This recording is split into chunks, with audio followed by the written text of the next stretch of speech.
Hello and welcome back to Small Talks, and today we're going to talk about how to feel less anxious over things we cannot control. This is huge, and this is something that you do not necessarily learn, master, and let go of. This is one of those things that all of us are working through all the time.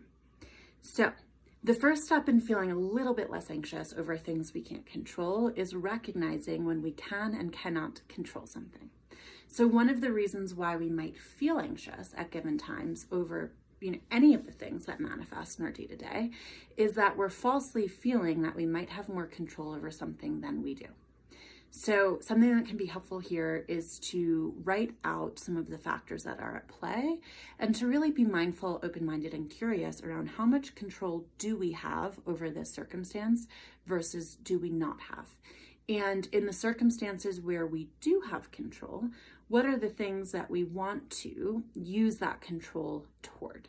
So maybe it's setting boundaries, maybe it's how we communicate, and these are all things that we can start to introduce around circumstances that we feel we usually do not have control over that can help us feel that we're taking back a little more of the control that otherwise we feel is lost.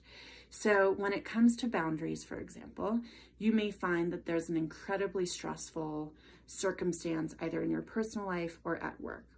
Now, if you introduce a boundary, you can feel that within the bounds of that boundary, you have a little bit more control.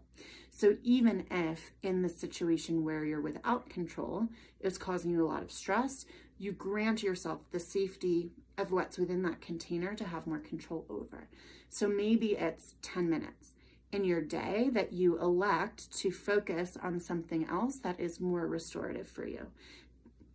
Now, it doesn't change how stressful or uncomfortable the thing is that we do not have control over, but it reintroduces control within that context of a time, space, and period that you can choose what you're going to be faced with or consuming. Maybe it's a 10-minute video of puppies rolling in the snow that helps you feel a little lighter, a little more levity. That would work for me. It's a very personalized choice and may not work for you. Maybe it's 10 minutes of your preferred sitcom. Now, a lot of us don't even necessarily have those 10 minutes. So this is very personalized when you want to think about what are the periods in your day or in a given hour that you can retake control over. Excuse me. So another thing to think about is how are you communicating? So we talked about boundaries. We can also talk about communicating, how much control you are or aren't taking over something. So particularly for the caregivers out there, sometimes there is something that is actually affecting someone else that can be very stressful for us. And what we want to communicate is what parts of that circumstance do we feel we want to maintain ownership and responsibility and control over alleviating or benefiting or supporting, and what parts of that do we want to let go? So in other words, is there a short list of things that you can outline that you feel comfortable and feel capable and feel like you have the resources and juices and energy level to contribute? And then once you have done those things, are you able to insert a boundary around, okay, I have done everything I can do. I am now going to try to release ownership, stress, control around this thing.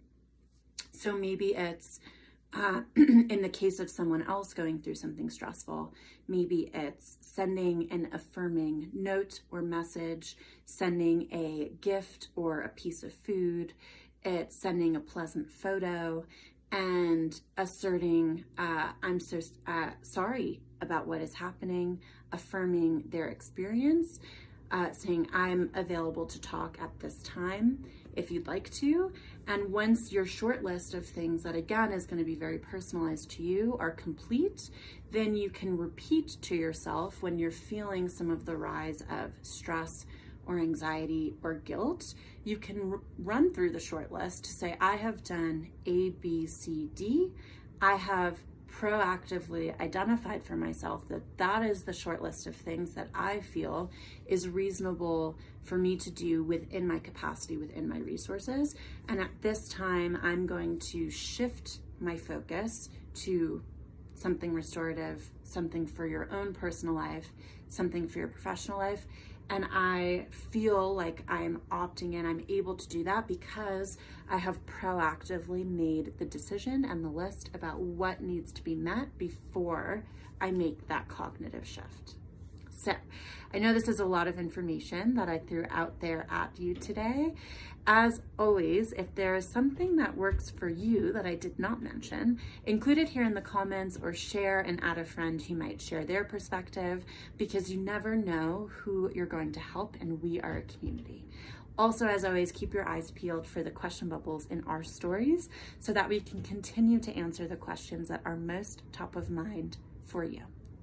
I hope that you have as restful and restorative a rest of your day as possible, and I look forward to seeing you soon on another Small Talk by MyWellbeing. Bye.